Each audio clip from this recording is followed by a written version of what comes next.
What's going on, YouTube? It's Dave here with House of 1,000 Collectibles, and we have a convention recap for you. Yes, that's right, I said convention. They're back.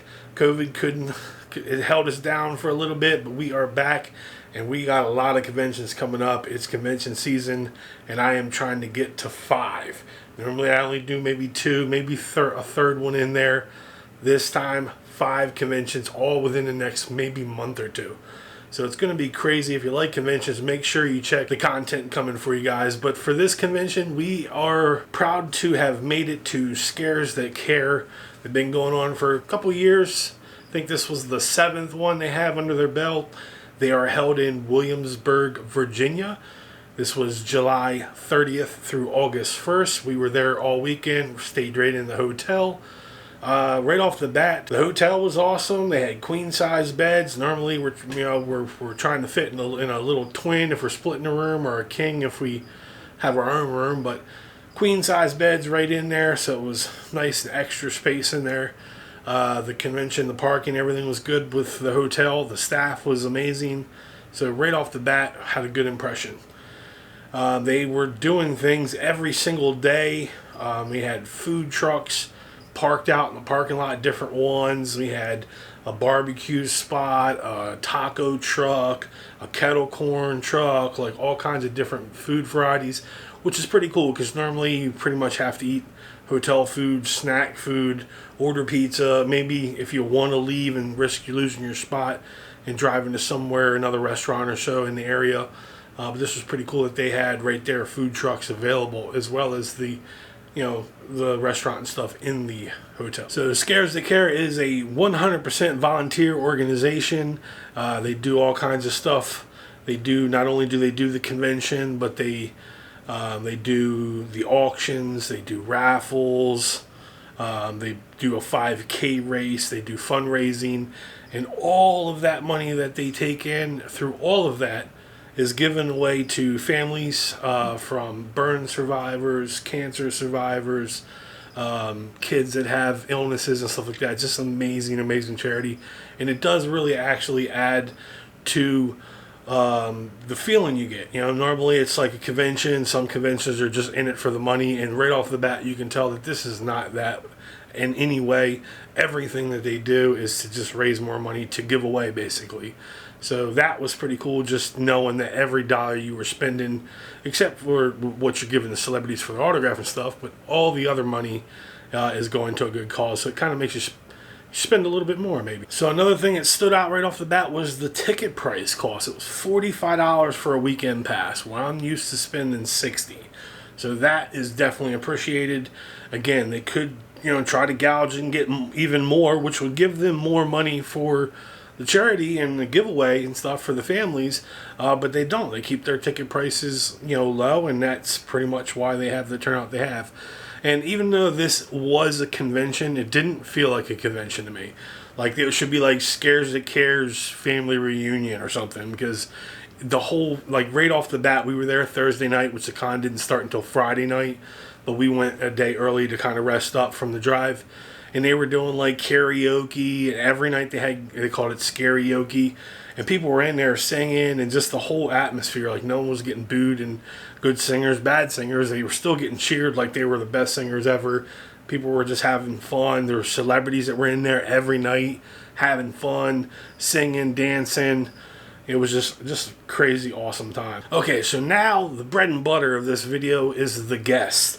So I'm going to keep saying it over and over again, but they were all freaking nice. All of them were nice, awesome. I didn't have a bad experience at all. I don't even think I have a negative thing to say. The most negative thing I'll say is somebody wasn't very talkative, which isn't their fault if I wasn't talking to them. So let's get right into it. So with each one of these, I'm basically going to say who it is, tell you what I got them on, tell any kind of little story that I have, and then we will go through the pictures. Each person will have their pictures shown, and it'll be a picture with them, a picture of them signing my item, a picture of the item, and then a zoomed in picture of the autograph. So you get to see everything. All right, first up, Al Leong. We saw him, I think Thursday night he came into the bar when they were doing the karaoke and people were eating dinner and stuff. and he's older. He's beat up, and he was a stuntman, 80s and 90s. Or what? If it was a bad guy, if there was like a Chinese-looking bad guy in a movie, it was probably Al Young. He played, I think, Genghis Khan in Bill and Ted's, but I needed him on Big Trouble in Little China. He played one of the little Axemen. So it was amazing to meet him. Like I said, he was talkative. I thanked him. He was one of the few that I actually talked to outside of just the normal, like, thanks, big fan, whatever. But I actually thanked him because us TTMers have always known through the mail autograph collectors, if you're not in the TTM community. But we send out to the celebrities, send them a fan letter, some photos or something like that. They sign the stuff and send it back in our self-addressed stamped envelope. And Al has always been a great signer in that community.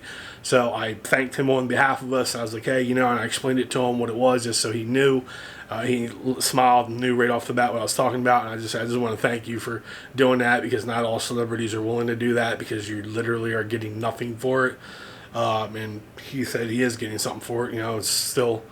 he knows he's signing for a fan who's willing to write to him, because he's not a big-time guy. So really awesome to meet Al. I'm so glad. Him and James Hong, I'm really glad to get them on the posters, because they are getting up there in age. So here is the photos with Al.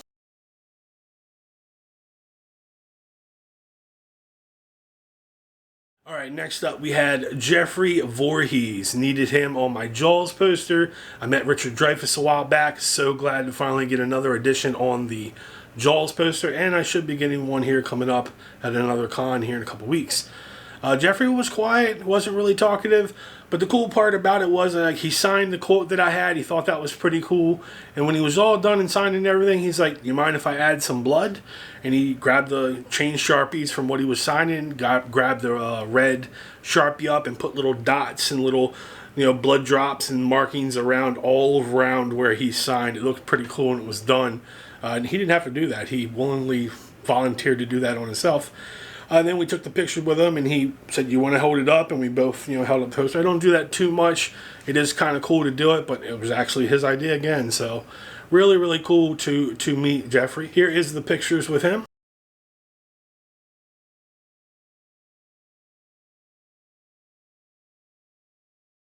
All right, so next up we have Sam Todd. Sam Todd played the little nerdy girl who turned out to be a badass in Trick or Treat. Classic horror movie, really underrated.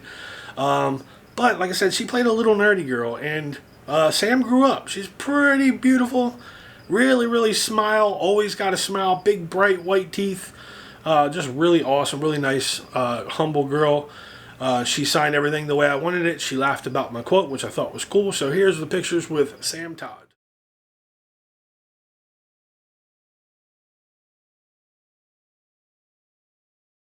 Okay, next up is probably the party girl of the convention, Tracy Thoms. She was in the karaoke thing every night at the bar, every night, drinking, dancing, like helping other people, motivate them when they're singing. She really liked a couple of the singers. She was just a ball of fun the entire time, just turning up. But when it came time to meet her, she was really, really nice. She signed everything the way we wanted it. And she was really humble. She thanked us, when we were talking about what show I like her from, and what Dina likes her from. She thanked us all for that. So it was pretty cool. And some of them was a little odd. When she went to sign my race poster, Zoe Bell is on it, and she was like, "Oh, I was just talking to Zoe about this and everything," and she said, "Tell everybody I said hi," and she literally got her phone out and showed me the messaging back and forth between her and Zoe Bell. So I thought that was pretty cool. She definitely didn't have to do that. And she was like, so I guess, she said hi to you, or she said thanks. So here's the pictures with Tracy.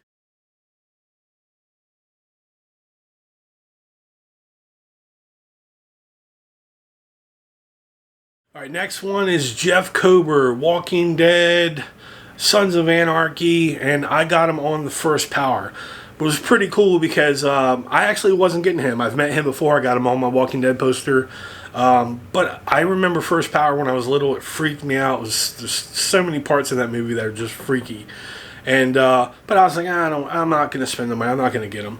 But Dina, my girlfriend, needed him twice on two different items, and we were down there, and he didn't have a line, but we only had the one Sons of Anarchy poster. So we went ahead and was like, we'll just get him now. We'll get him again tomorrow or something, and then you get another picture with him.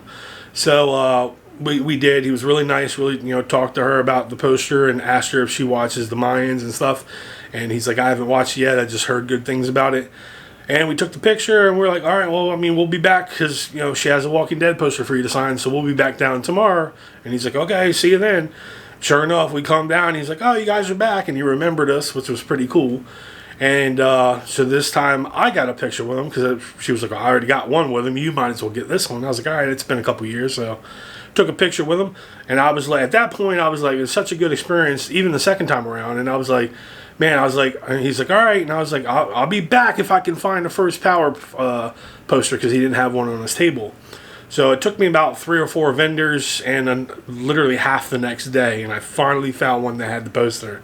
And we went back to him a third time. And he's like, you guys are back. And it was pretty cool. Jeff Kober's amazing. If you ever see him at a convention, he's well worth the $40 he's charging. So here is the pictures with Jeff Kober.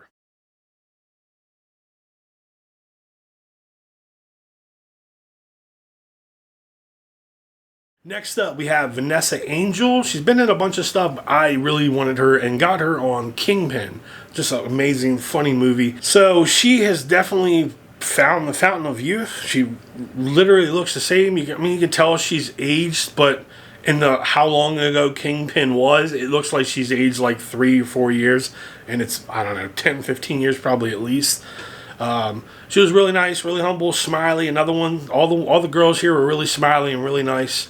Everyone was nice, and like I said, she's really just holding up. Even though she's gotten older, she's still holding up well. She's aging very well because of the fountain youth. So here is the photos with Vanessa.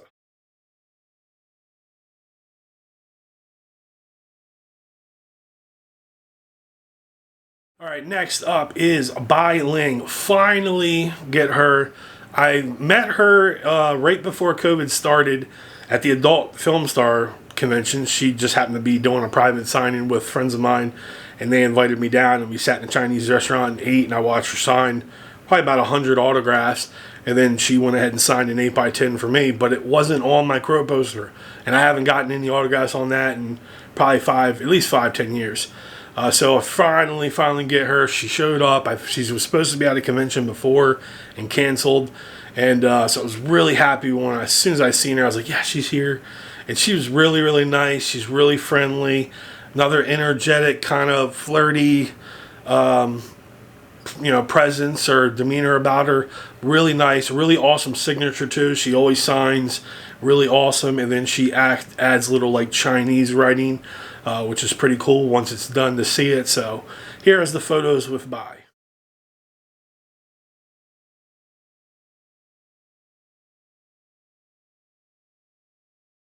Okay, next up was an add-on. Wasn't going to get him. I know him from a few movies, but I just kept seeing and hearing about how nice he was. So finally, I'm like, I got to meet the guy.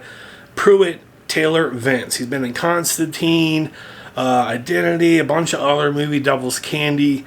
But I got him on True Blood, which is probably not something he's really known for. But he was in like, I don't know, 4 or 5 episodes, and he had sex with Pam and got killed by Pam. So it's always really cool because she's my favorite character. He was really nice. His Q&A was amazing. He was telling stories and he was getting emotional when he was talking about several of the people that he's worked with that have passed on since, Paul Newman and such. He got choked up quite a few times telling stories. That's always really cool to see because it's like legit and like he really feels that way. So he was really nice, talkative, funny guy, and when you see the pictures, like, I think it might be my dad. So check out the pictures with Pruitt.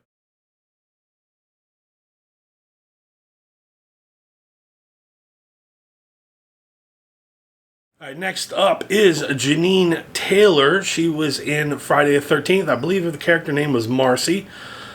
She was really nice. She was the one that just wasn't very talkative. pretty quiet, you know, just kind of straightforward, like, you know, thank you, and that was about it. You know, nothing wrong. She took photos with us. I got her on my Jason poster, and Dina got her on her Friday the 13th poster as well. So we both had separate experiences, but they were both kind of the same. But again, if you don't talk to them and stuff, then you can't really blame them for not being talkative. Some of the guests they'll open up and ask you questions or break the ice, and the other ones, if you don't say nothing, they'll literally not really say nothing to you. So here is the photos with Janine.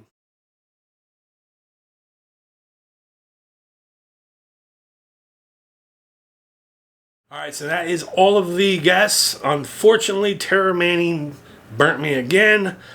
It's 2 times now. The last time she canceled 3 days before the con. This one she basically canceled the day of the con.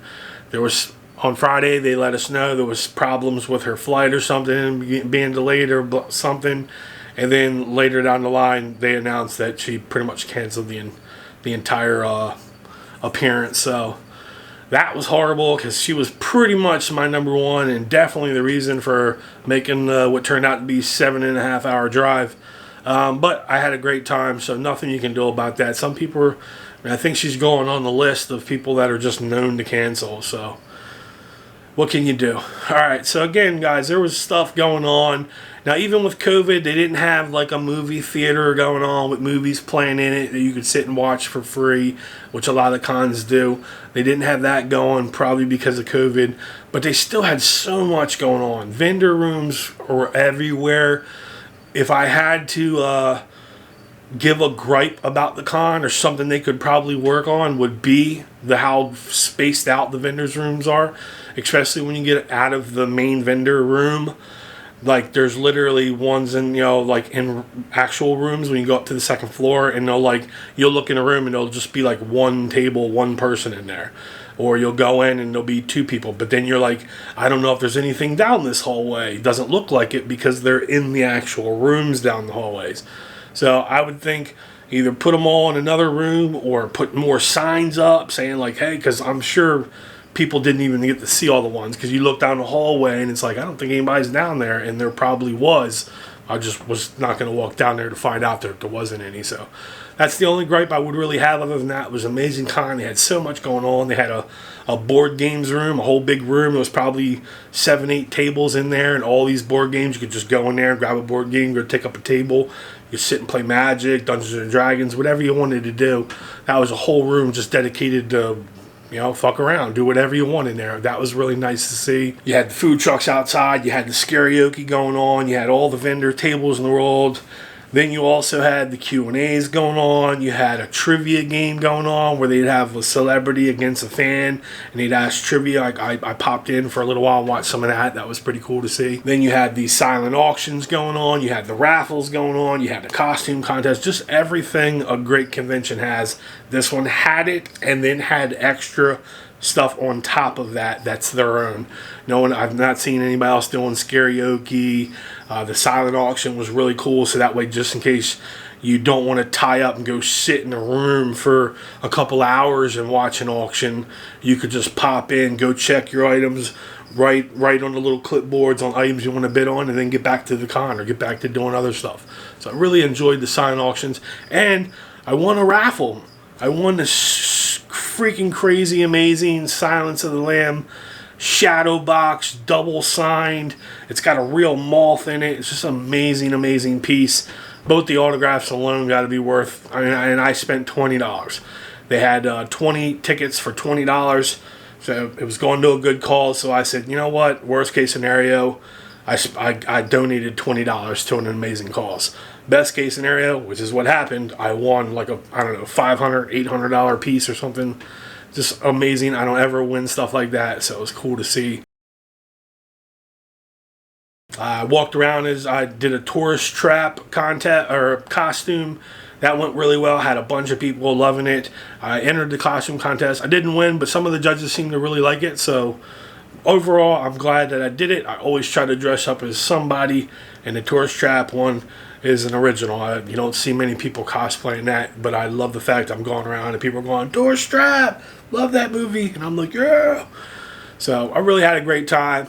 Joe, if you're watching, man, you're an amazing guy, and you have something there, man, something special. I've been going to conventions for, I don't know, 15 years, and I've been to maybe 40, and I definitely think you got something special, man. It's like I said, it's a family reunion. It seemed like, and I'm part of that family now, hopefully. So, amazing con, guys. Scares to Care in Virginia. Check them out. They have stuff going on. You can just donate money, or sometimes they have auctions right on the site and stuff you can get into. But another one down, and we got more coming. I go to Monster Mania next weekend. Then we have PA Horror Con the following week, New Jersey Horror Con a couple weeks after that, and then Chiller about a month after that. So stay tuned for some more amazing convention recap footage, and that's awesome, guys. So here, I'm going to leave you with some pictures of me in the tourist trap costume. Get to some conventions, guys. Peace out. See you next time.